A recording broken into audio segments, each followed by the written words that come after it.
नमस्कार दोस्तों, मेरा नाम है पीयूष और आप सभी का एक बार फिर स्वागत है क्राइम शो पर। दोस्तों, आज की कहानी मेरे एक चाचा के साथ हुई एक सच्ची घटना पे आधारित है। तो बिना वक्त गवाए बढ़ते ही आज की कहानी की ओर। हेलो दोस्तों, मेरा नाम है वरुण मेहता और मैं बड़ौदा का रहने वाला हूँ। मैं वहाँ पर एक कंपनी में काम किया करता था। मैं बड़ौदा में अपनी फैमिली के साथ रहा करता था, जिसमें मैं, मेरी पत्नी सीमा और मेरी 10 साल की बेटी प्रिया भी शामिल है। और हम सभी अपनी हैप्पी फैमिली में बहुत ही खुश थे। लेकिन कहते हैं ना, कई बार हमारी खुशियों को हमारी ही नज़र लग जाती है। और ऐसा ही कुछ हुआ मेरे साथ।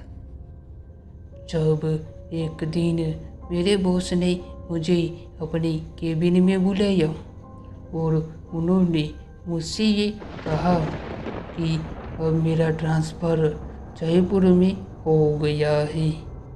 ये सुन मैं थोड़ा निराश हुआ, क्योंकि उस जगह से मेरी बहुत सारी यादें जुड़ी हुई थी। लेकिन कंपनी का ऑर्डर था तो मुझे भी वो मानना ही पड़ा। और कुछ दिनों बाद मेरा जयपुर ट्रांसफ़र भी हो जाता है और मैं रहने के लिए कंपनी की तरफ से एक अपार्टमेंट भी दिया गया था, जिसका नंबर था 13। अब शुरू के तो कुछ दिन ऑफिस में और घर में सब कुछ ठीक ही था।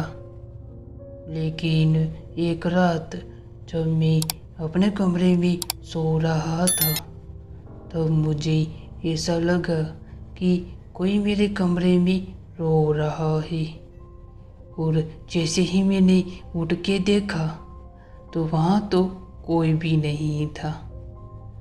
मैंने कमरे में इधर से उधर देखा, लेकिन वहाँ भी कोई नहीं था।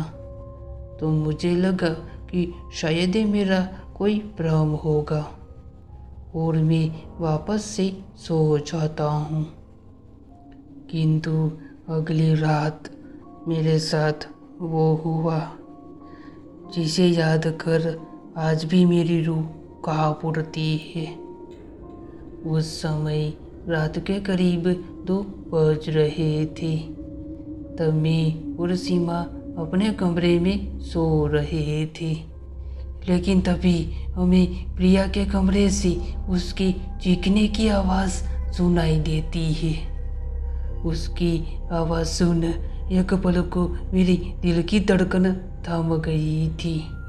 फिर हम दोनों उसके कमरे की तरफ जाने लगते हैं। और जैसे ही मैंने उसके रूम का दरवाज़ा खोला कि सामने का नज़ारा देख मैं सन्न रह गया।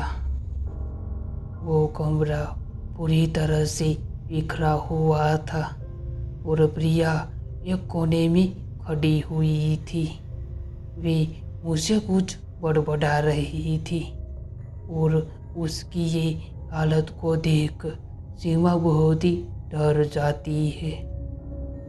और जैसे ही मैंने उसके कंधे पर हाथ रखा कि पूरे कमरे की लाइट अचानक चालू बंद होने लगती है।